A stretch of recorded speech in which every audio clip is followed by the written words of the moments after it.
was Brett tonight? He was pretty good.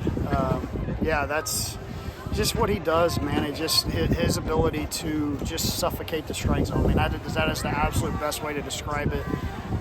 He is on his toes, and obviously gave up a hit to start the game. You know, it's kind of slacking a little bit right there, but no, he made pitch after pitch after pitch, and you know, we made one big play behind him. I thought, you know, obviously Krev in right field, that was a big play. 3-2 count, ball gets to the wall, it's a run scored, and probably a runner at third base. So that was a big play there. Yeah, and I thought we really set the tone. You know, Brett sets the tone when we're home on Friday night by doing what he does with the strike zone. But I thought Brumball set the tone for us offensively early in that game. You know, had their starter at 75 pitches through 3 innings. Can you kind of talk about the approach with him early on to run that up as high as he did? Yeah, I just thought we were locked in. I thought, you know, he's got a good fastball. He was obviously trying to throw the slider in on the right-handed hitter's hands. And we had some just extended at-bats. I thought Krev and the 3-hole, Brum, you know, leading off. Silva obviously executed that bunt early.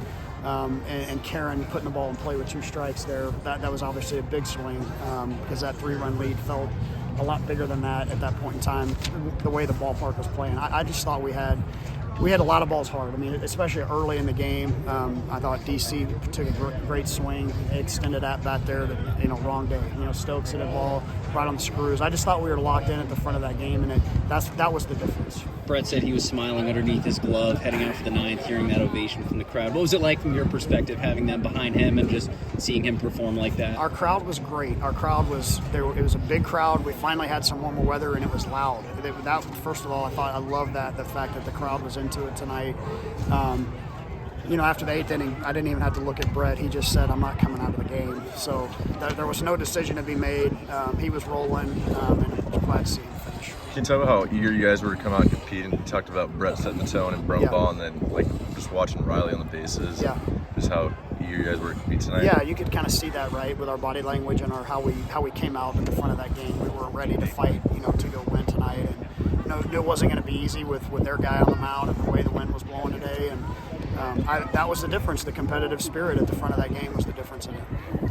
You said you haven't had to bounce back much this season. I mean, was that a good sign? It was a great sign. Yeah, I thought so. I thought we had the right mindset. When I addressed the group before BP, you could tell they were excited to be back home again, because it's been a while since we played at home. And, just the bounce of the step, and you know, they were ready to do something about it today.